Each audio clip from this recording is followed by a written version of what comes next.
YCP social media trolls పై పృథ్వీరాజ్ ఫిర్యాదు చేశారు.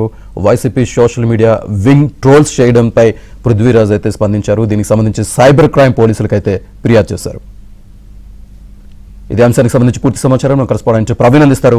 ప్రవీణ్, సినీ నటుడు పృథ్వీ కొద్ది నిమిషాల క్రితమే సైబర్ క్రైమ్ పోలీస్ స్టేషన్ లో కంప్లైంట్ చేయడం జరిగింది. సైబర్ క్రైమ్ పోలీసులు పృథ్వీ ఇచ్చినటువంటి కంప్లైంట్ పైన పూర్తి స్థాయిలో విచారణ చేస్తున్నారు. ఇటీవల లైలా అనేటువంటి ఒక సినిమా ప్రీ రిలీజ్ ఈవెంట్ లో కూడా ఆయన కొన్ని వ్యాఖ్యలు చేయడం జరిగింది.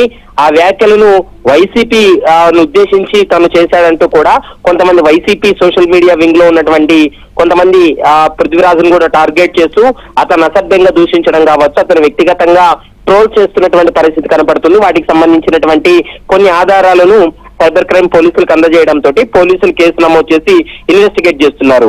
మరోవైపు గత 2 రోజులుగా అతనే లైలా ప్రీ రిలీజ్ ఫంక్షన్ లో తను మాట్లాడినటువంటి మాటల తర్వాత గత 2 రోజులుగా చాలా మంది అన్నోన్ ఫోన్ కాల్స్ చేసి మెసేజెస్ పెడుతూ వేధింపులకు గురి చేస్తున్నారు, తనను బండబూతులు తిడుతున్నారంటూ కూడా సైబర్ క్రైమ్ పోలీసులకు ఇప్పటికే పృథ్వీరాజ్ తో సహా వారి కుటుంబ సభ్యులు కూడా కంప్లైంట్ ఇవ్వడం జరిగింది. ఎందుకంటే వారి కుటుంబ సభ్యులను సైతం టార్గెట్ గా చేసుకొని ఇవన్నీ పోస్ట్ పెట్టడంతో పాటు అతను వ్యక్తిగతంగా దూషిస్తున్నారు కాబట్టి వీటిపైన విచారణ జరిపి చట్టపరమైనటువంటి చర్యలు తీసుకోవాలంటూ కూడా అతను కంప్లైంట్ చేశాడు. పోలీసులు కూడా పూర్తి స్థాయిలో ఇన్వెస్టిగేషన్ అయితే కొనసాగిస్తున్నారని చెప్పుకోవచ్చు. శ్రీనివాస్.